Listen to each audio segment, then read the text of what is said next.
Voilà des années que j'utilise l'homéopathie. Les résultats observés m'interrogent. La fameuse controverse scientifique sur la mémoire de l'eau proposée par Jacques Benveniste, remise à l'ordre du jour par le prix Nobel de médecine Luc Montagnier, doit-elle être définitivement close?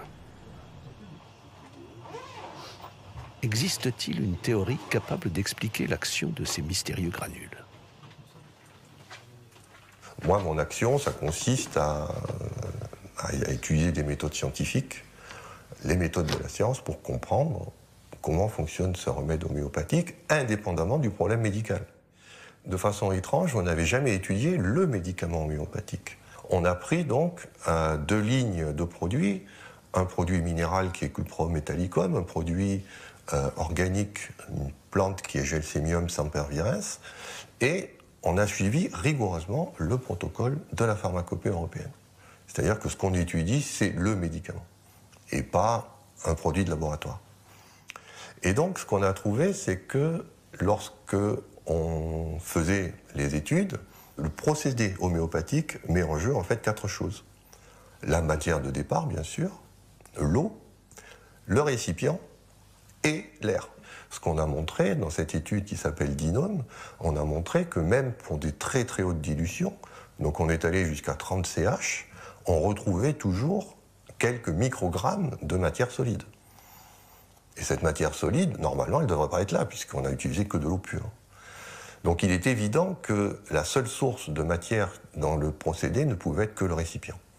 On travaille en récipient de verre et on sait que l'eau est agressive, donc l'eau va dissoudre du verre. Et elle dissoudra le verre que vous soyez à 10 CH ou que vous soyez à 30 CH. Le deuxième point qu'on a pu voir, c'est que on a fait les mêmes expériences en diluant sans secouer et en diluant avec succution. Et on a vu que c'était très différent, et il est évident que la succution, le fait d'agiter, amène de l'air. Donc l'air amène lui aussi sa matière. L'eau, évidemment, elle est pure, et puis il reste le produit, in fine, le produit qu'on a utilisé. On a pu montrer qu'au-delà d'une dilution d'un facteur de 6 fois un facteur 10, il n'y avait plus rien. Il ne restait plus rien du produit. Donc à partir, disons, de 3 CH ou de 6 DH, en fait, on arrache de la matière au récipient, et ensuite cette matière va avoir un effet sur l'eau, cette matière dissoute solide, en conjugaison avec des bulles de gaz, pour donner les propriétés du médicament.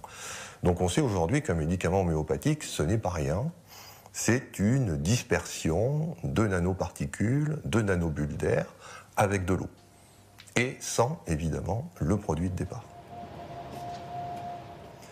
Et ce qu'amène la théorie, c'est qu'elle nous apprend que quand on prend en compte la molécule d'eau, le vide et le rayonnement électromagnétique, on voit que sur l'eau, on découpe un damier, vous savez, comme un échiquier, dont les tailles sont de 100 nanomètres par 100 nanomètres, qui correspondent à l'excitation de la molécule d'eau par le rayonnement électromagnétique, qui est là de type ultraviolet.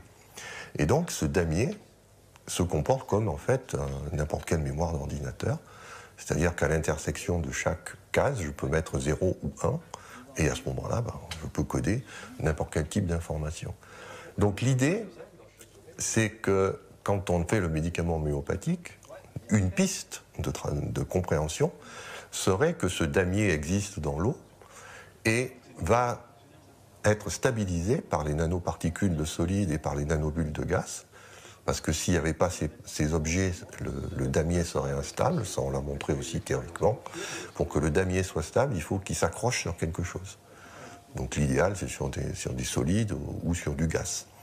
Et une fois que ce damier est là, eh bien évidemment la molécule, quand on la met, elle met son information sur ce damier, et puis ensuite quand on dilue, on retient que la partie immatérielle, électromagnétique, la signature électromagnétique de la molécule, plus que l'aspect matériel.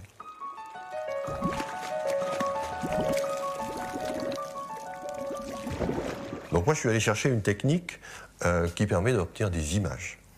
C'est-à-dire je veux une technique où je veux pouvoir étudier la goutte, la solution homéopathique ou le granule, et sans transformation. Donc il se trouve que cette technique existe, s'appelle l'électrophotonique. Et donc ce qu'on va faire, c'est placer une caméra très sensible qui est va enregistrer cette émission ultraviolette qui est invisible, on ne la voit pas à l'œil, et en enregistrant cette émission, on va capter une image du produit sous cette tension, ça s'appelle en physique l'effet Corona. Et puis ensuite, c'est facile, puisqu'on pose la goutte, on peut être la goutte de n'importe quoi, et puis on regarde, on a une image. Donc là, par exemple, c'est typiquement ce qu'on a fait dans le cadre du projet Dinome.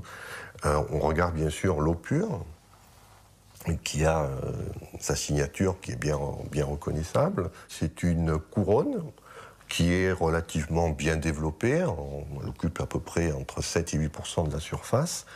Et surtout, ce qui caractérise l'eau pure, c'est qu'elle a du mal à se structurer en flamèche, ce qu'on appelle ici les streamers. Il y en a quelques-uns, mais on voit qu'il y en a qui sont courts, il y en a qui sont longs. Ça, c'est caractéristique de l'eau pure. Ce qu'on a fait ensuite, c'est utiliser donc la teinture mère de gelsemium sans pervirens. Donc là, on voit tout de suite la différence. C'est que maintenant, et là, il y a de la matière, parce qu'on est avec la teinture mère, donc il n'y a pas eu de dilution. Et on voit tout de suite que l'émission lumineuse est complètement différente. Ensuite, ce qu'on a fait, c'est qu'on a dilué cette teinture mère à 10-26. On se place à un point où, normalement, il ne doit plus y avoir plus rien, même si on sait qu'il n'y a plus rien dès le début. Donc là, on voit très bien ce qui se passe. On voit qu'on réduit le nombre de streamers, c'est-à-dire qu'on diminue l'information, et surtout, on les allonge. Et ensuite, on a évidemment l'effet de la dynamisation. Et là, on voit que le produit donc, change encore la succution est importante, elle amène des modifications dans l'image. On va analyser ces images avec des méthodes scientifiques, taille de la couronne, nombre de streamers, quantité d'informations qui sont contenues, puisqu'on peut modéliser la quantité d'informations par des algorithmes mathématiques. Et l'analyse de toutes ces images donnera lieu à une publication qui est en cours de rédaction. Donc en conclusion, on peut dire que l'eau, la teinture mère, le produit dilué 26 fois ou dynamisé à 13 CH sont des produits qui sont tous différents. L'image, il y a une information cuivre qui est ici, qui est très différente dans une information gelsemium. Chaque remède a sa signature photonique. On savait dès le 19e siècle que dans la nature, il y a deux choses. Il y a de la matière et du rayonnement. Et que la réalité est soit matérielle, soit immatérielle. Et donc ce qui choque dans l'homéopathie, c'est qu'on utilise la partie immatérielle, invisible, inobservable. Mais surtout, il y a cet aspect électromagnétique, c'est-à-dire que les champs électromagnétiques sont partout et qu'ils font partie. Ils sont couplés à la matière et on ne peut pas imaginer la matière sans les champs ou les champs sans la matière.